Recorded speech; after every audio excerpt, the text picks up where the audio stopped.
আজ এতদিন পর রোদ ওঠা দেখে মনের আনন্দে অনেক মাটি রোদে দিয়ে দিয়েছি। এগুলো হলো সবই সবজির খোসা দিয়ে তৈরি করা কিচেন কম্পোস্ট।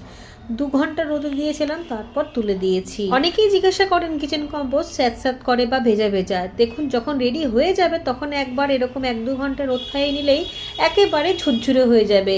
দেখতেই পাচ্ছেন কতটা ঝুরঝুরে হয়েছে। এর মধ্যে কিন্তু সবই রয়েছে সবজির খোসা, ফলের খোসা, ডিমের খোসা, চা পাতা, যখন যেরকম রান্নাঘর থেকে বেরিয়েছে বাতিল জিনিস সেগুলোকে মিশিয়ে দিয়েছে, আর তাতেই এত সুন্দর মাটি তৈরি হয়েছে। আমি যে ড্রামটার মধ্যে তৈরি করি সেই ড্রামের তলায় কিন্তু আমি ছিদ্র করিনি, তার তলাতে অনেকটা বেশি করে প্রায় অর্ধেক মতো মাটি দিয়ে দিয়েছিলাম। মানে যেই সমস্ত মাটিগুলো রেডি হয়ে গিয়েছে সেই সমস্ত মাটি দেওয়ার ছিল। যেহেতু ড্রামের অর্ধেকটার বেশি মাটি দেওয়া ছিল, তাই ওপর দিয়ে যতবার আমি যত কিছু এর মধ্যে মিশিয়েছি বাতিল জিনিস, মানে সবজির খোসা টোসা, সেগুলোর লিকুইডটা ওই মাটির মধ্যে গিয়েই পড়েছে।